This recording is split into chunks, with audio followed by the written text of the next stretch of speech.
A gente tinha combinado de fazer, e vai ser rápido aí por causa do nosso horário, eu vou começar fazendo a apresentação, depois eu vou passar, né? Mas aguardando também a intervenção do Giancarlo nos pontos mais quentes aí do nosso assunto. Começando aí, a gente... Está funcionando isso aqui? Maravilha.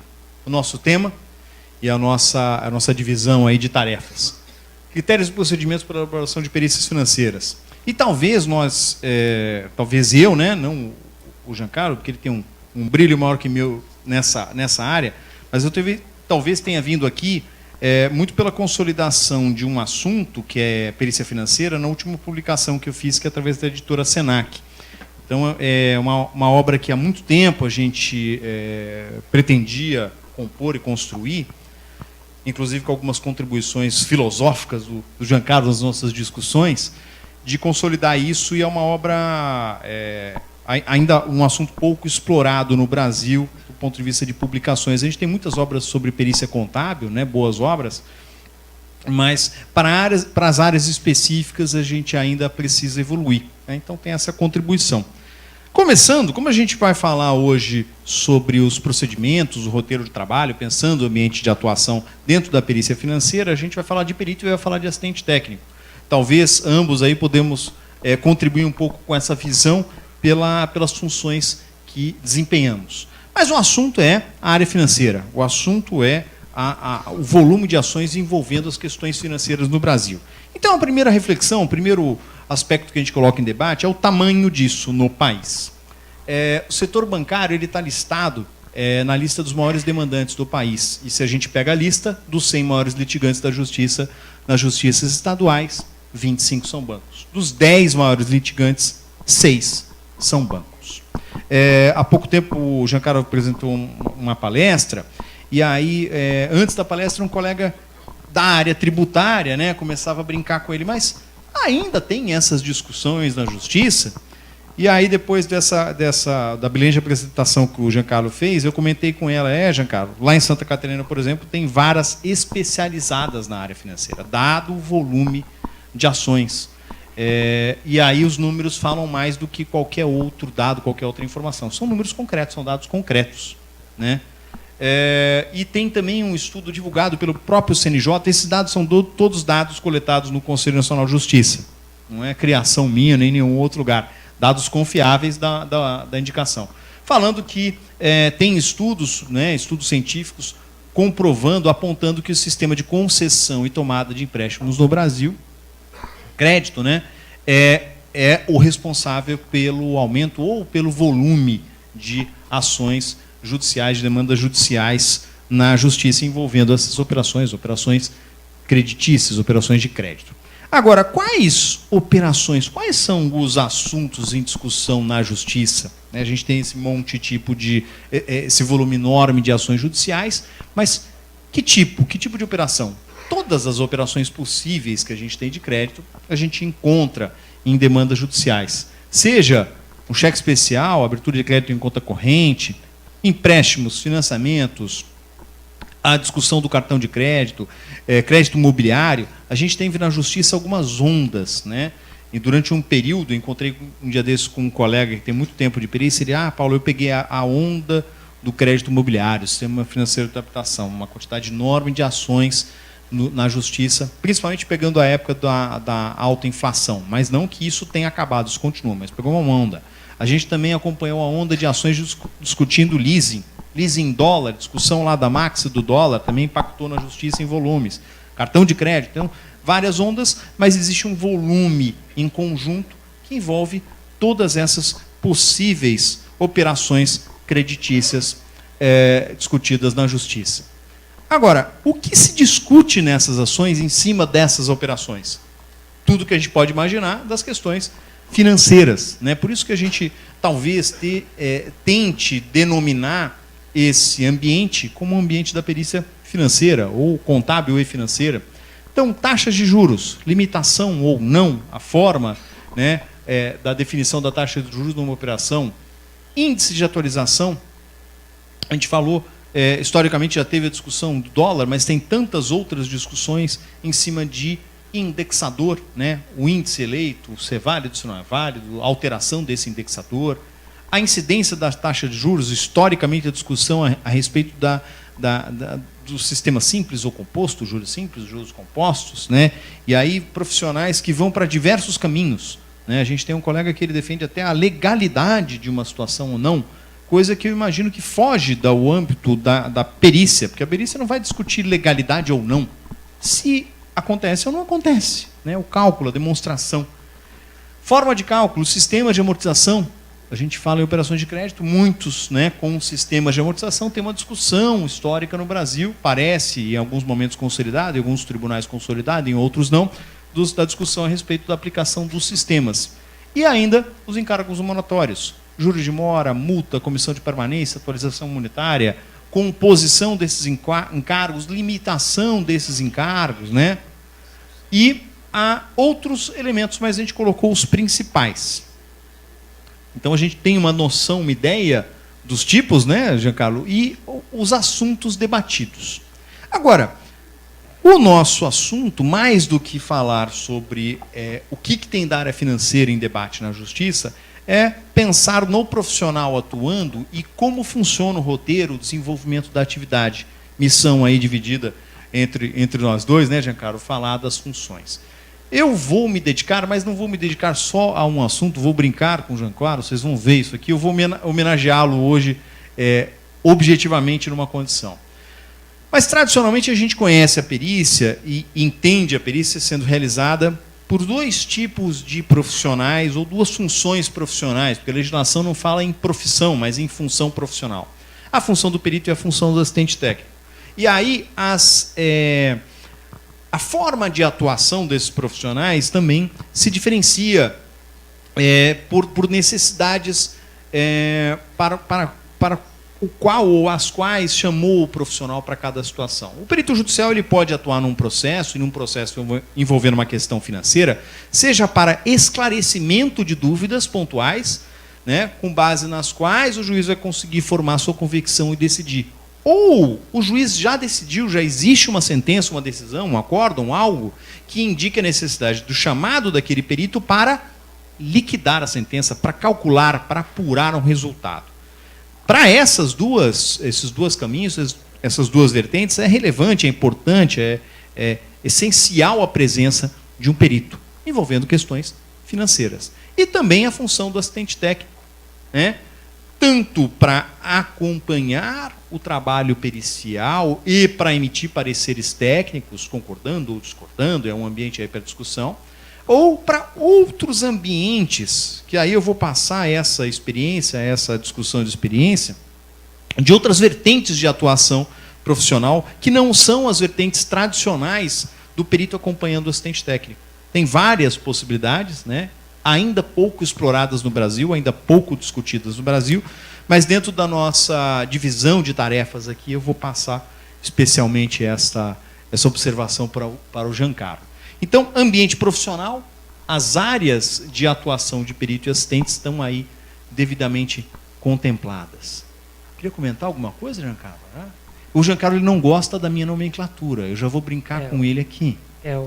O Código de Processo Civil, na maior parte, se refere ao perito nomeado pelo juiz e deixa o perito assistente, né? Perito assistente é a nomenclatura das normas brasileiras de contabilidade, trata o assistente técnico como perito assistente, mas o Código de Processo Civil não o faz. Trata como assistente técnico. Mas às vezes é bom nós sermos tratados como assistente técnico, não é? Às vezes alguns acham que nós não somos peritos também, né? A formação é a mesma para o assistente técnico ou para o perito nomeado, não é? Então, às vezes é bom nós sermos tratados como mero assistente, de repente, que nós temos a oportunidade de surpreender o perito nomeado, mostrando mais conhecimento sobre o assunto. Aliás, né, não sei se o professor vai concordar, muitas vezes o perito assistente atua num segmento específico. Ele atende a advogados de um segmento específico. Então, possui a possibilidade de aprofundar verticalmente em um assunto, enquanto o perito nomeado, normalmente não. Ele atende tudo que aparece naquele cartório. Então, ele possui o conhecimento mais horizontal, às vezes menos vertical. Então, enfim, às vezes vale a pena ser chamado ou ser considerado como perito assistente e às vezes não. Enfim, é só uma discussão que às vezes a gente brinca no bom sentido da palavra, não é? e fica essa questão. Eu, quando estou como perito nomeado, convido os peritos assistentes das partes a participarem da perícia, não os trato como assistentes, né? Enaltecer a discussão, todos são peritos, né? Mas enfim, eu estou contrariando o Código de Processo Civil. Pois é. Ousado nosso amigo Ricardo, né? Mas você está respeitando as resoluções e as normas brasileiras de contabilidade através, né? Isso, pelo menos. Mas é uma discussão interessante. A gente estava conversando antes do início a respeito dessa condição. Apesar de eu colocar um nome assistente, e é um apego meu à legislação, o Código de Processo Civil em todo o seu teor trata como assistente técnico, o meu enorme respeito à função.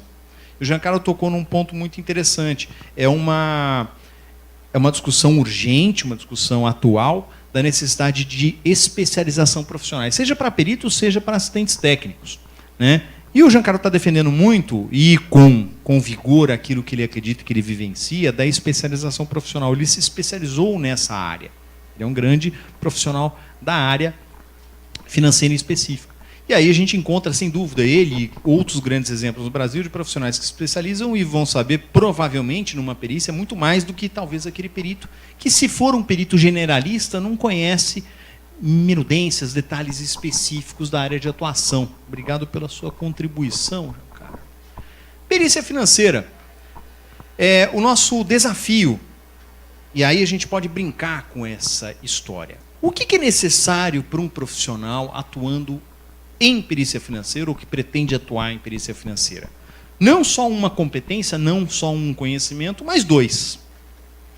Primeiro, conhecer o roteiro de atuação, todo o procedimento de trabalho em perícias. A gente está falando em perícia judicial, que é o maior campo de atuação. O nosso palestrante anterior estava destacando essa situação da perícia no âmbito judicial. Então, saber todo o roteiro de trabalho, prazos, responsabilidades, a forma de apresentação de um laudo, honorários, tudo aquilo é um roteiro de trabalho, é a vivência. E eu sou um fiel defensor dessa roteirização, desse procedimento adequado para a atuação da perícia com responsabilidade, com técnica, com critério e procedimento de trabalho. Agora, só isso é suficiente? Então, um processualista, uma pessoa que conheça muito a legislação, sabe fazer perícia. Não, ele sabe a legislação. Ele não sabe aplicar isso para o ambiente da perícia. Se a gente está numa perícia, uma perícia financeira, é necessário conhecimento aplicado em perícia financeira. Então, matemática financeira, alterações de moeda, indexadores, sistemas, cálculos, utilização de ferramentas de cálculo, isso é base para atuar. Ah, mas eu conheço muito a área financeira. Eu sou um grande professor de matemática financeira. Vai fazer perícia? Talvez, mas se ele tiver aquele conhecimento, aquela competência de aplicação dentro do ambiente da perícia. Então, não é só um, não é só o outro. Eu entendo que são os dois conhecimentos, as duas competências reunidas. Então, a gente consegue ter um profissional completo, um profissional que realize. Concorda, Giancarlo? Me permita, professor, até fazendo um paralelo aqui, eu tive a oportunidade de entrevistar 13 juízes na minha dissertação de mestrado, e um dos juízes disse exatamente o caminho que o Paulo colocou, né? Às vezes, um auditor ou um contador de muito tempo de carreira vai se aposentar ou não está indo muito bem na carreira, ele acha que ele pode migrar para o judiciário fazer perícia. E não é assim que funciona, é extremamente técnico, você precisa conhecer o modus operandi da coisa, os artigos, né? Se posicionar no processo, o processo está na fase de instrução, está na fase de liquidação, eu posso ainda formular quesitos, não posso mais, existe a figura do perito nomeado, não existe. Então, além de conhecer o trâmite processual, você também precisa aplicar a matemática. Perícia não é matemática pura, né? A matemática é a ciência que busca a verdade, mas não é uma discussão de matemática pura, simplesmente. É a aplicação da matemática para aquele caso específico. É a interpretação e aplicação da matemática para aquele caso específico. Então, tem só esse parênteses, professor. Muito bom. O Giancarlo apresentou uma dissertação de mestrado, né? A titulação aí de mestre, é um orgulho para todos nós. E a pesquisa foi justamente isso, a percepção do juiz, o impacto aí da vivência. E ele vai depois contribuir, inclusive, com aspectos específicos da atuação do perito, do assistente técnico, de artigos que a gente vai destacar aqui. pelo menos eu percebo, Giancarlo, não sei se foi a sua percepção, pouco aplicados ainda todos os dispositivos que Muito pouco da vertente, aplicados. né? Tradicionalmente a gente enxerga a função desses profissionais desse jeito. Eu não sei se é o desenho melhor do mundo, ainda bem que eu não fui para a área da arte, né? Porque, né? Mas ficou assim, pessoal. Talvez alguém que já tenha participado de algum curso meu já deve ter visto esse desenho de alguma forma, né? Um processo judicial, ele é o eixo de todos os agentes que estão aí ligados, diretamente ou indiretamente. Então, o juiz, vamos chamar de autor, vamos chamar de réu, e nós profissionais, a nossa função, as nossas funções. O perito judicial, preparando, né, desenvolvendo seu trabalho e entregando o resultado através de um laudo, e os assistentes técnicos acompanhando o trabalho do perito e formalizando, concluindo seu trabalho através de um parecer técnico. Essa é a figura e a condição tradicional de atuação. E quando a gente fala de todo o roteiro, todo o desenvolvimento de uma perícia, ela vai estar ligada a esses profissionais. Então, o desenvolvimento de um trabalho pericial até a entrega do laudo tem todo um procedimento e um caminho a ser desenvolvido pelo perito e, ao mesmo tempo, em paralelo, o desenvolvimento das atividades pelo assistente técnico de uma parte ou de outra. Mas a gente está mais preocupado em discutir esse desenvolvimento. Giancarlo falou que o profissional precisa compreender, né, a gente tem a mesma leitura, compreender esse roteiro. E fica na mão de muitos profissionais que não conhecem a perícia essa dificuldade. Então tem um roteiro. Eu brinquei com o Giancarlo, mas eu roubei dele, o desenho é dele. Eu roubei dele. Vocês vão ver que tem um outro igual. E poderia parecer que, como o meu está primeiro, foi eu que fiz, ele roubou de mim, mas eu tenho que entregar a verdade. Eu roubei dele isso aí. Roubei não, pedi emprestado e ele concedeu. E tinha uma brincadeira aqui que era só um encaixe lá da ponta, que não poderia ser exatamente um encaixe, mas uma possibilidade de encaixe. Porque ele não é exatamente um círculo, né? Falava-se aí, discutia, alguém perguntou sobre a nova perícia, né? A segunda prova, né? A segunda prova, ela é uma possibilidade, é raro acontecer, mas pode acontecer. E aí ela realmente fecharia um desenvolvimento de um ciclo perfeito. Mas eu achei interessante o desenho, Giancarlo, né? Talvez para o perito assistente fosse interessante uma segunda prova, segunda mas nem, perícia. talvez não tão para o perito nomeado. Nem tanto para o perito, e nem sempre é bom ter uma segunda perícia. Mas pensando em desenvolvimento, pensando em encadeamento aí das possibilidades, né, e de como elas funcionam, talvez a gente possa colocar o primeira possibilidade de plano e, dentro do que está definido na legislação, a prova técnica simplificada. Ela está definida na legislação, ela ainda não é praticada efetivamente no Brasil. Eu sou muito curioso e sempre que eu participo dos eventos dentro do sistema, nos encontros com os colegas, eu questiono, alguém já acompanhou isso? Né? E aí eu pergunto de novo, alguém já acompanhou uma prova técnica simplificada ou participou de uma prova técnica simplificada? Eu também nunca vi. Ou alguém solicitou para o juiz a substituição da perícia por uma tradicional prova simplificada? pela perícia simplificada. Ela é um desafio, é um novo campo de atuação que ele ainda precisa ser explorado. Como o código é novo, apesar dessa situação não ser só do código novo, o código antigo já definia a possibilidade da substituição da perícia tradicional pela simples inquirição do perito em audiência, e aí a nova nomenclatura é prova técnica simplificada, ela de fato ainda não entrou na ordem do dia. Mas está lá. Ela seria a substituição da perícia tradicional. Agora, imaginando que não vai ter a perícia simplificada, mas a perícia tradicional, a gente inicia o nosso ciclo. E aí, quais são os procedimentos? O ato de nomeação. O juiz nomear um perito para atuar na função de perito. Mas aí também tem a possibilidade do perito escolhido pelas partes. Né? Então, o ato da colocação do perito, seja por nomeação feita pelo juiz, seja pela escolha pelas partes. O momento em que o perito, ciente da sua nomeação, ele deve apresentar a proposta de honorários. O momento mais importante da perícia, não é, pessoal? Tudo que acontecer depois pode ser o que for, mas o perito precisa ter uma consciência sobre o seu trabalho, a sua atuação e a sua remuneração, a justa remuneração. Acompanhamento, né, os atos operacionais. Tanto o perito possibilitando os assistentes técnicos de acompanharem a perícia, que é uma obrigação, essa possibilidade de acesso, quanto a comunicação formal do início da perícia. Eu fui pontuando a minha preocupação, né, Giancarlo, colocar a pontuação ali a respeito de cada um dos itens do Código de Processo Civil, obrigação do perito no desenvolvimento tanto de transparência, acesso, possibilidade de participação, quanto comunicação formal desse ato, desses atos. Eu peço que a gente reflita a respeito de cada um desses momentos, porque o Giancarlo vai fazer o paralelo disso com a visão do assistente técnico. Eu estou pensando muito na função de perito. A prorrogação de prazo, ou a possibilidade de prorrogação de prazo, desde que exista justificativa, também está suportada pelo Código de Processo Civil. A discussão a respeito de quesitos. Quando a gente falou do ato de nomeação, momento de nomeação do perito, ali é o ambiente para formulação, para colocação de quesitos. Mas não é um ambiente único. A legislação também permite a colocação, a formulação de quesitos durante as diligências, durante o desenvolvimento. E o Giancarlo também vai poder fazer um paralelo com a gente na função de assistente técnico, a importância da presença do assistente técnico no acompanhamento e na proposição desses quesitos. A entrega formal de laudo e o prazo estabelecido para o laudo, em algum momento a perícia precisa concluir o seu trabalho e formalizar e entregar o laudo. Não é só um estudo sem fim, né? Ele precisa ter um momento final. Esclarecimentos periciais e a motivação para tanto, então toda a preocupação no desenvolvimento da perícia para a conclusão de um trabalho e a finalização de um trabalho robusto, conclusivo, eficiente, para evitar qualquer tipo de discussão posterior que motive aí o chamado do perito, e é a obrigação do perito prestar esclarecimentos, né, daquilo que ele possa ter deixado de dúvida. A apreciação da perícia foi um dos elementos que o palestrante anterior também abordou, e que ela é um pouco perturbadora, essa situação, não para nós, mas para o judiciário, para o juiz.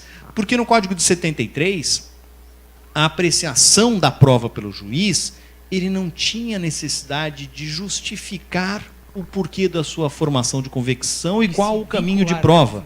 Se vincular à prova. Se vincular à prova. O novo código, ele dá uma liberdade muito mais restrita, né, pelos artigos 371 e 479, que o juiz pode entender por outros caminhos, por outras provas, mas ele tem que justificar o porquê daquela motivação. Então tem uma diferenciação grande aí, né? E isso dá uma sensação de justiça. Não é algo etéreo que o juiz resolve e julga. Ele precisa se vincular à prova, ele precisa esclarecer a motivação que o fez julgar daquela forma. Que se tinha o livre convencimento motivado e agora não existe mais. Existe o convencimento motivado. Então esse artigo é muito importante, principalmente para os assistentes técnicos, né, que podem questionar se o juiz deve ou não se vincular ao laudo pericial. E o último dos momentos, se acontecesse, a determinação para uma nova perícia. Eu, sinceramente, acompanho muitos poucos casos em que aconteceu esse tipo de situação, mas acontece, e às vezes até por situações em que a perícia não foi suficiente, o juiz não sentiu consistência, elementos suficientes para formar a sua convicção, podem motivar o início de um novo ciclo, né, que passa por todos esses momentos. Então, o trâmite processual, quando a gente falou da necessidade de conhecimento dos procedimentos, num primeiro momento, basicamente, pensar no encadeamento desses elementos. Se alguma coisa se perder no meio, por exemplo, o perito não comunica as partes do início da perícia, o trabalho todo está capenga. Ou se tem quesito formulado, o perito não coloca aquele quesito no laudo, não responde tecnicamente aquele quesito no laudo, ele está deixando um buraco, um espaço ali de inexatidão, de falta de procedimento, de falta de condição técnica para o desenvolvimento. Guardem essa lembrança da figura, porque logo o Giancarlo vai poder fazer o paralelo objetivo na função de assistente técnico. E aí eu quero, e essa é a minha homenagem ao nosso querido amigo Giancarlo, quando eu estava desenvolvendo o meu primeiro livro, e foi traumático, né? O primeiro livro é traumático, não que os outros não sejam, mas o primeiro acho que é mais dolorido. Eu lancei um livro em 2013, A Perícia Contábil, que ele hoje está na 2ª edição. E quando eu conheci o Giancarlo foi meu aluno numa pós-graduação, num programa de pós-graduação, teve uma aula que a gente falava, eu não sei se ele vai lembrar objetivamente disso, né? Mas a gente falava, a aula era, e hoje é um capítulo, sobre parecer técnico apresentado na inicial ou na contestação de processo judicial. E ele, este jovem profissional, brilhante profissional, se mostrou muito interessado naquele assunto. né? Ele falou, gostei desse assunto. Você lembra disso, Giancarlo? Ó, lembrou, que bom. Não fui só eu que guardei essa lembrança. Mas veio para mim à tona também pelo nosso a gente ter continuado o contato e as nossas conversas sobre perícia. O nosso ilustre coordenador aqui da comissão colocou logo no início da manhã, e a gente de manhã às vezes não está muito acordado, né? Mas a coisa da troca de experiências, da troca de informação. Muito bom a gente lecionar, porque a gente está constantemente aprendendo. Quando eu venho nos eventos do sistema, né, Cláudio, que eu estou mais aqui do que em São Paulo, né, Claudinho? Eu e o Cláudio, a gente é de São Paulo, mas a gente se encontra e se identifica. Ele mais ainda do que eu, porque ele já virou catarinense, né? Mas eu estou quase virando. E eu venho para cá, é muito bom poder vir a Santa Catarina e participar dos eventos CRC, encontrar com os colegas lá no SESCOM, nos cursos, porque com certeza eu carrego na bagagem muito mais conhecimento levando para casa do que aquele que eu trouxe. Naquela conversa, sem me perder, a gente foi falar uma aula inteira sobre parecer técnico na inicial contestação. E aí era o artigo 427 do antigo código, que ele está bonitinho, igualzinho no novo Código de Processo Civil, pelo número 472. E ele fala da possibilidade da apresentação de pareceres técnicos junto com a inicial e junto com a contestação. Tem perito aí? Tem o nome assistente técnico aí? Não, mas tem a palavra parecer técnico. E parecer técnico a gente pode abraçar e falar, isso é um trabalho do assistente técnico. E imaginar que o advogado, o contratante, quem vai litigar, quem vai entrar com uma ação, pode contratar um profissional para preparar um trabalho, preparar um parecer técnico e juntar com aquele processo. E talvez esse seja o trabalho mais importante dentro de um processo judicial. Porque o juiz, se ele considerar aquilo suficientemente robusto, adequado para ele formar a sua convicção, ele pode até dispensar a prova pericial. Maravilha. Quem fez? Um assistente técnico. Quem brilhou no processo? Um assistente técnico. Cadê o perito? Pode ser que ele nem apareça. Só aproveitando, professor. Fala, Giancarlo. Eu já consegui, em algumas oportunidades, ajudar o advogado a instruir o processo com parecer. Você acaba transferindo o ônus para outra parte. Às vezes, uma parte apresenta o parecer técnico para instruir o seu pedido e a outra parte não o faz. Então, você já começa, sai na frente no convencimento do juízo. Então, já consegui algumas vezes, não é muito comum, porque na dúvida o juiz acaba deferindo a prova pericial e traz a figura do perito nomeado, mas dependendo da discussão, se o parecer for muito claro, não é? Se você trouxer a verdade de fato, você consegue convencer o juiz e julgar antes do deferimento da prova pericial. Não é comum, pouco se aplica, mas está para ser usado. Na tua dissertação, na pesquisa, você foi atrás da percepção do juiz, inclusive desse dispositivo, né? Exatamente. Tem juízes que julgam com base nesse dispositivo. Nisso aí. O Giancarlo vai poder falar um pouco mais, eu só vou apresentar aí os três motivadores de uma série de discussão. Mas quem é professor aqui? Temos alguns professores. Cuidado com seus alunos, viu? Porque depois o aluno, ele vira um problema na sua vida. E o orgulho tem que contratar. Mas o grande orgulho do professor é quando o aluno brilha, né? E eu tenho vários alunos brilhantes, tem alguns aqui, mas o Giancarlo hoje especialmente está aqui na frente. E aí a brincadeira com o Giancarlo que a gente estava preparando é o seguinte. Um dia, lá por meados do ano de 2013, meu livro Perícia Contábil estava pronto. Estava entregue na editora, todo revisado, prontinho para ser impresso. Aí eu recebi um telefonema do Giancarlo um dia de manhã, lá tranquilo no escritório. O Giancarlo, Paulo, ele não me chama de Paulo, chama de professor, eu já pedi para ele me chamar de Paulo, porque eu só chamo ele de Giancarlo, vou começar a chamar ele de meu aluno.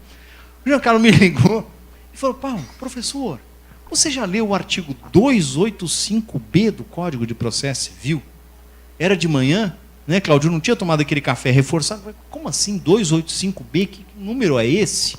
E eu sou sincero, eu não fico fazendo aquele jogo de professor. Não, fale-me mais sobre isso, Giancarlo. Qual é o seu problema? Né? Não, o que é isso, Giancarlo? Não sei que história é essa.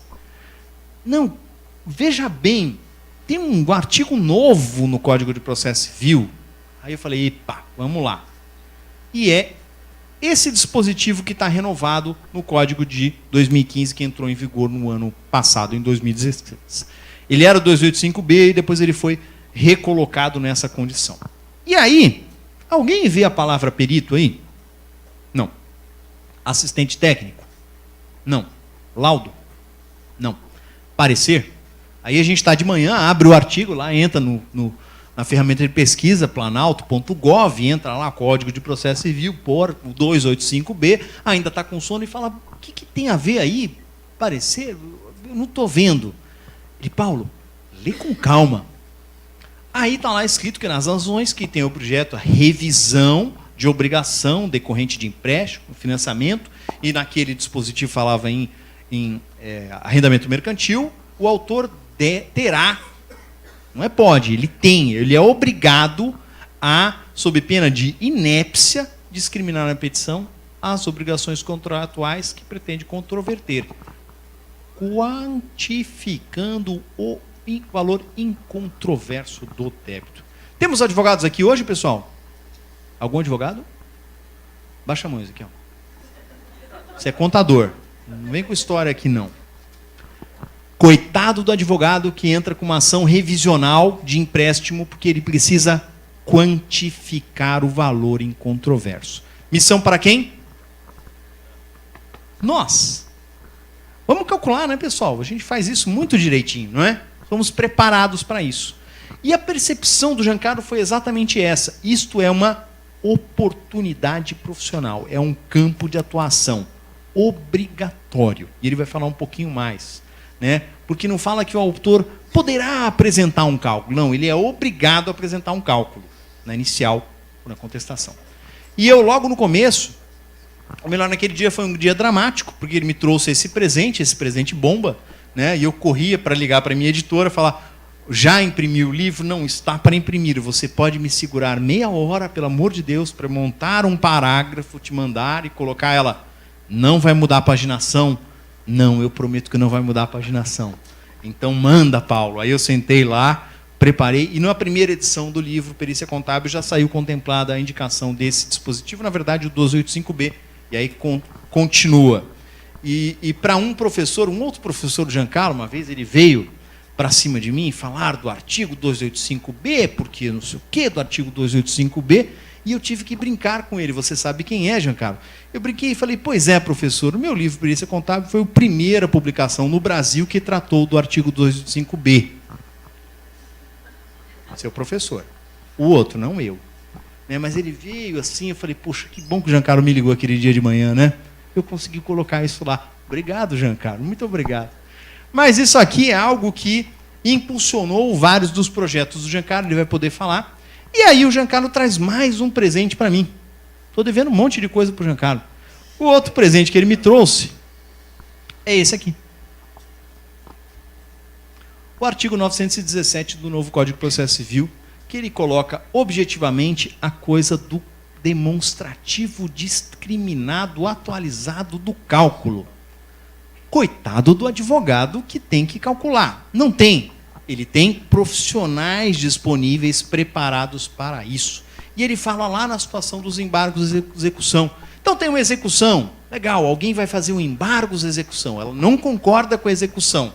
Legal. Para ela embargar, né, e indicar eventual excesso de execução, olha, está exagerado isso porque está errado. Ah, está errado? Está errado aonde e como? Tem que colocar esse valor correto, apurar esse valor correto e demonstrar. Quando a gente faz essa leitura, né, é perturbadora essa leitura, mas perturbadora no aspecto positivo.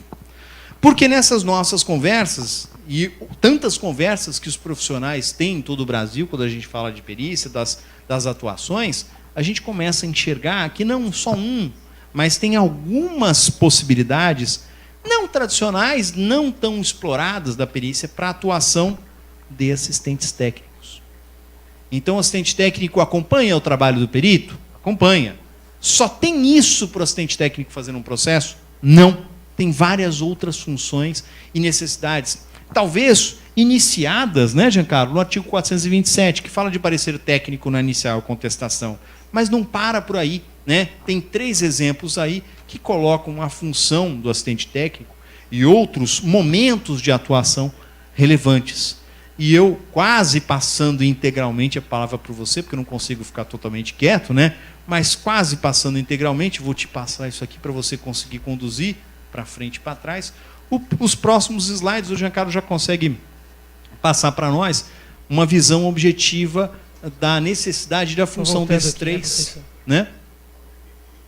O próximo. Estou voltando aqui. Estou voltando para frente. Aí, é o anterior já estava o 472. Bom, então, complementando o que o professor colocou, este artigo, embora uma possibilidade não é obrigatório, né, coloca o perito assistente com a possibilidade de convencer o juiz sem a figura do perito nomeado.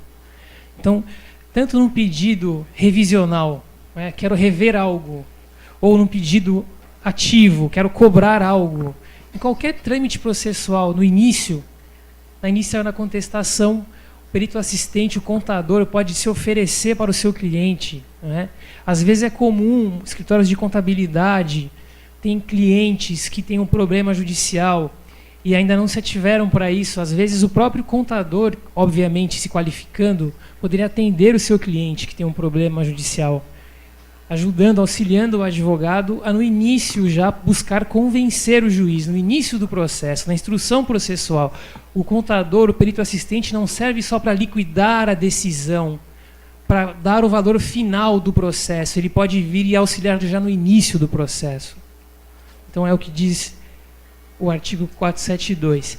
E aí, já como o professor Paulo colocou, né, o artigo 330 é obrigatório. Então, se um advogado, serve para os dois sentidos, se um advogado ajuiza uma ação sem quantificar, a outra parte pode argumentar pela improcedência do pedido, pois não cumpriu o artigo. Já impugnei trabalhos assim.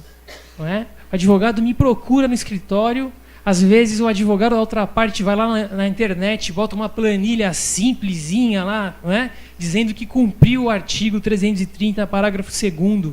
E aí você pode vir e impugnar essa quantificação, dizendo não cumpriu, não discriminou o valor que ele entende controvertido, apenas colocou uma mera planilha, não tem assinatura de um perito contador, não tem assinatura de um especialista na área. Quem foi que fez essa conta? O advogado fez a conta, ele é especialista na área para fazer a conta? Então, é uma oportunidade. A mesma coisa, o 917. Né? Talvez, não é? Alguém já viu algum banco que, quando vai fazer uma cobrança, coloca lá exatamente o que ele está cobrando, item por item? Alguns, né? Alguns. Então, aqui vem a figura do perito assistente, dizer essa cobrança está em excesso, eu não consigo compreender o porquê dessa cobrança.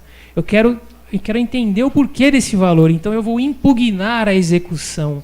Eu vou dizer que existe um excesso, mas eu preciso demonstrar, eu não posso simplesmente dizer, eu preciso apontar.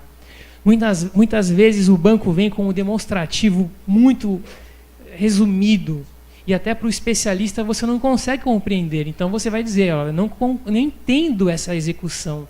Eu preciso que esse valor seja decomposto. E aí você faz a impugnação.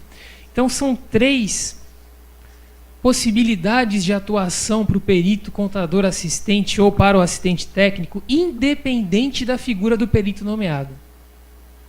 Então é aí que está uma grande possibilidade de atuação do perito assistente à luz do Código de Processo Civil. E aí, aproveitando o início, né, por que a importância do perito assistente no processo? Nós precisamos convencer os advogados da importância do perito assistente. Né? Por quê? Porque quando não há figura do perito assistente, o perito nomeado fica tranquilo para fazer o que ele entende que deve ser feito, mas às vezes não é necessariamente o mais correto. Às vezes é o mais tranquilo, é o caminho mais tranquilo, mais rápido, mais fácil. Mas será que é o melhor para a parte que você atende? Então, o perito assistente ou assistente técnico, como o professor prefere, está correto pelo Código de Processo Civil, né, precisa ter, às vezes, mais conhecimento para estabelecer o contraditório, para questionar os pontos de vista trazidos pelo perito nomeado, para que não paire, não prevaleça somente o entendimento do perito nomeado, para que haja discussão técnica. Então é por isso que é importante a figura do perito assistente. E aí por isso que eu trouxe o Neves Júnior. E aí o principal trabalho do perito assistente na perícia é a escritura do parecer dele. A redação no processo não se fala, se escreve. E o próprio livro do professor diz que não se fala muito sobre o trabalho do perito assistente. O próprio Código de Processo Civil, esses artigos que nós colocamos aqui, não menciona sobre o assistente técnico. Somos nós, né, que precisamos fazer essa interpretação. Então é importante saber sobre. E aí eu trouxe algumas sugestões mais ao final. Para a gente poder atuar como, a gente precisa ter conhecimentos. Então quais são esses conhecimentos que nós precisamos dominar? Então eu trouxe alguns deles aqui. Não é? O português, a legislação. Vocês percebem como é importante conhecer o Código de Processo Civil? Eu não sou advogado, eu sou contador. Mas eu preciso conhecer, é um estudo diário sobre o Código de Processo Civil, porque eu preciso entender como o processo funciona para eu poder me pronunciar, para poder questionar, apresentar meus argumentos. Então eu trouxe aqui, basicamente, 4 itens muito importantes. O preço. Infelizmente, hoje, principalmente nessa fase de crise, às vezes muitas pessoas deixam o conhecimento técnico, não vou contratar o melhor profissional, porque eu não posso, eu vou contratar aquele que eu consigo pagar.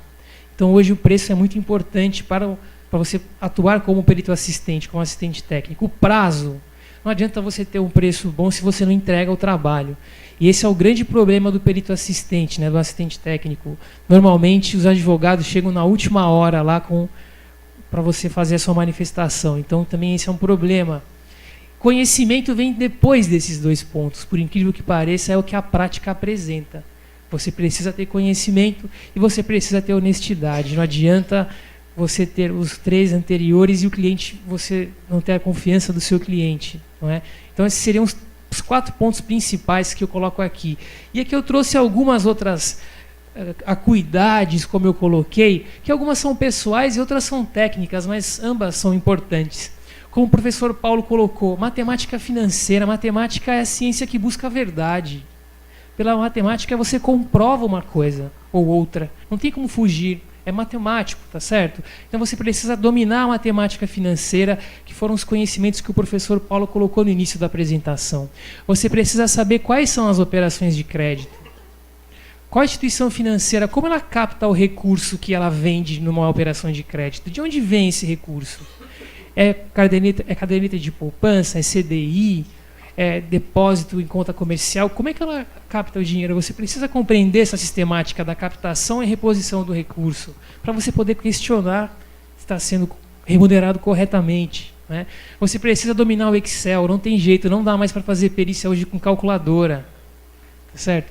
Precisa conhecer as normas brasileiras de contabilidade, precisa conhecer o Código de Processo Civil, precisa conhecer resoluções do Bacen, e você precisa precisa ser um bom redator, porque senão o juiz, o advogado não entende o seu raciocínio. Então, todas essas coisas colocadas como técnicas são essenciais. É óbvio que demora para você conhecer todo o Código de Processo, todas as resoluções do Bacen. Aos poucos, com a experiência, você vai se aprimorando. O trabalho do perito é infinito. Nunca tem fim. E as pessoais, sensibilidade. Você precisa atuar naquele problema. Às vezes, você precisa entender aquele problema e propor o que é mais rápido, mas o que vai funcionar. Não adianta você propor algo que não vai ser útil, ou que vai ser oneroso, custoso. Então você precisa ter sensibilidade, você precisa ser criativo. Como é que eu resolvo esse problema da maneira mais rápida, menos onerosa, que vai resolver o problema do meu cliente? E não às vezes o advogado quer uma solução e você consegue propor outra, mais econômica, mais efetiva, mais simples. A simplicidade é o maior caminho, é o melhor caminho. Então, que é a objetividade, ser objetivo, ser flexível. Às vezes você quer fazer alguma coisa de um jeito que você já concebeu, mas o advogado não quer. Mas a parte não quer arcar com os custos daquela tese, de todo aquele raciocínio. Então você vai precisar rever a sua atuação, rever o seu ponto de vista. E o perito, o contador, sempre está junto com o advogado. É o advogado que vai bolar a estratégia, nós precisamos estar a serviço dele, tá certo? Apresentação, Eu não uso gravata, o professor Paulo usa, mas está relacionado à sua postura profissional, como você se apresenta como profissional, isso é importante. Alguns prefeitos começam a tirar a gravata, né? Aí o pessoal entra na onda de tirar a gravata. Absurdo isso. Não tem nada a ver com o prefeito Dória, foi uma coincidência, na verdade, né? E a questão da oralidade. Não é comum no processo você se manifestar oralmente, mas você precisa conversar, convencer o advogado para você vender o seu serviço. Então a oralidade também é importante. Então esses aqui são os pontos que eu coloquei como principais acuidades que nós devemos ter. E aí, um pouco mais para finalizar, a questão da presença do perito assistente, do assistente técnico, na estratégia do advogado. Né? O trabalho do assistente técnico, às vezes, é desenvolvido nos bastidores, nem aparece. É aí que você começa a ganhar a discussão, como você consegue trazer o juiz para o seu lado. Como é que a gente faz isso? Eu trouxe aqui uma ideia. Né? Então, primeiro você precisa compreender o que está acontecendo. Isso é conversa, é chegar para o advogado, chegar para a parte e entender o que a parte quer no processo. Depois você precisa verificar esse pleito que essa parte quer, como você vai comprovar isso. Quais documentos você tem? Quais documentos a parte oferece para você comprovar aquilo que ela quer? Depois você precisa identificar o objeto. Então, você quer isso, nós precisamos buscar isso. Qual é o objetivo do trabalho? Né? E para depois você chegar às análises, nos cálculos. Então, você precisa pensar como se fosse de trás para frente. Primeiro, onde eu quero chegar? Eu quero chegar em tal lugar. Quais documentos eu tenho que analisar para chegar até aquele lugar?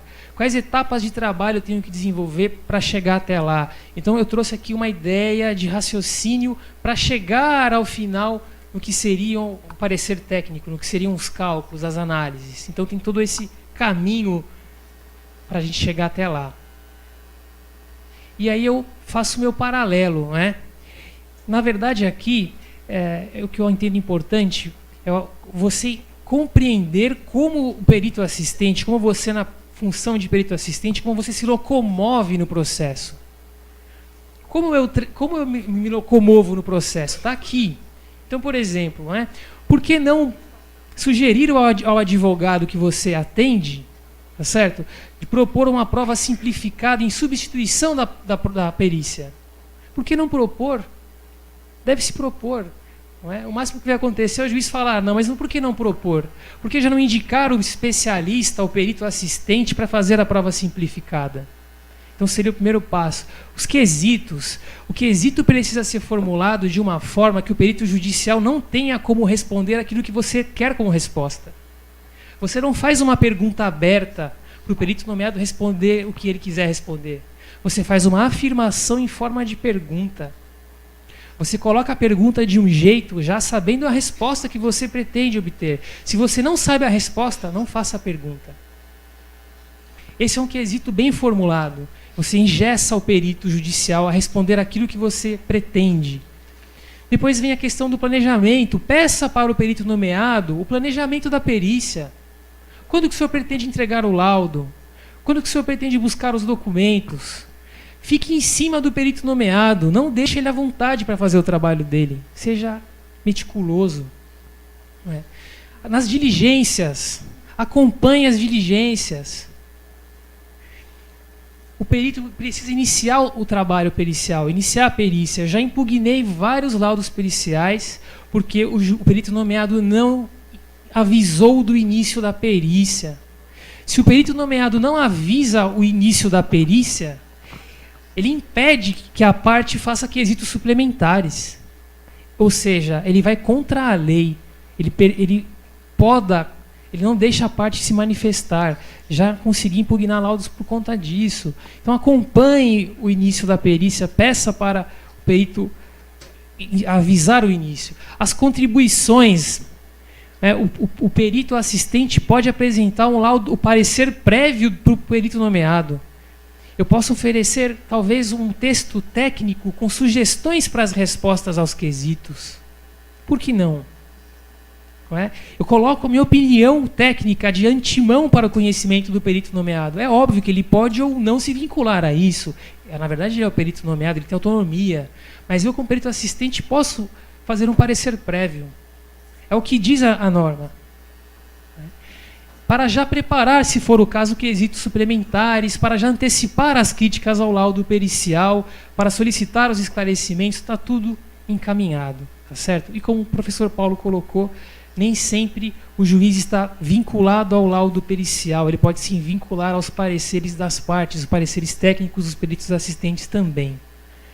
E caso haja necessidade, se a prova não estiver objetiva, conclusa, não é, clara, você pode solicitar uma segunda perícia. Isso é pouco feito, mas também pode ser feito, se houver necessidade, certo? Então é mais ou menos por aí, e para finalizar eu trago uma sugestão dos tópicos que pode ter o parecer técnico. Então você pode especificar como primeiro o seu tópico do parecer técnico, qual é a natureza do trabalho que você vai desenvolver, qual é o âmbito da investigação, delimitar até onde você vai, o que você vai analisar, qual vai ser a abordagem utilizada, o que você vai usar de matemática financeira, o que você vai usar de Código de Processo Civil, o que você vai usar de resolução do Bacen. Né? Até onde vai essa análise desses itens que você vai usar para depois chegar até o seu resultado final, a sua opinião. Então é mais ou menos aí uma ideia do que precisa ter um parecer técnico. Tá certo? E aí são as referências que nós usamos, que nós citamos. Mais uma vez aqui agradeço a oportunidade, agradeço o convite. Muito obrigado. Pessoal, eu coloquei... Orgulho do professor, né? Maravilha. Eu coloquei aqui a indicação dos livros para eu não esquecer. Eu tenho um carinho especial ao CRC Santa Catarina e eu pude, num livro publicado, o livro que está na ponta ali, para esse novo Código de Processo Civil, fazer uma declaração expressa de agradecimento ao Conselho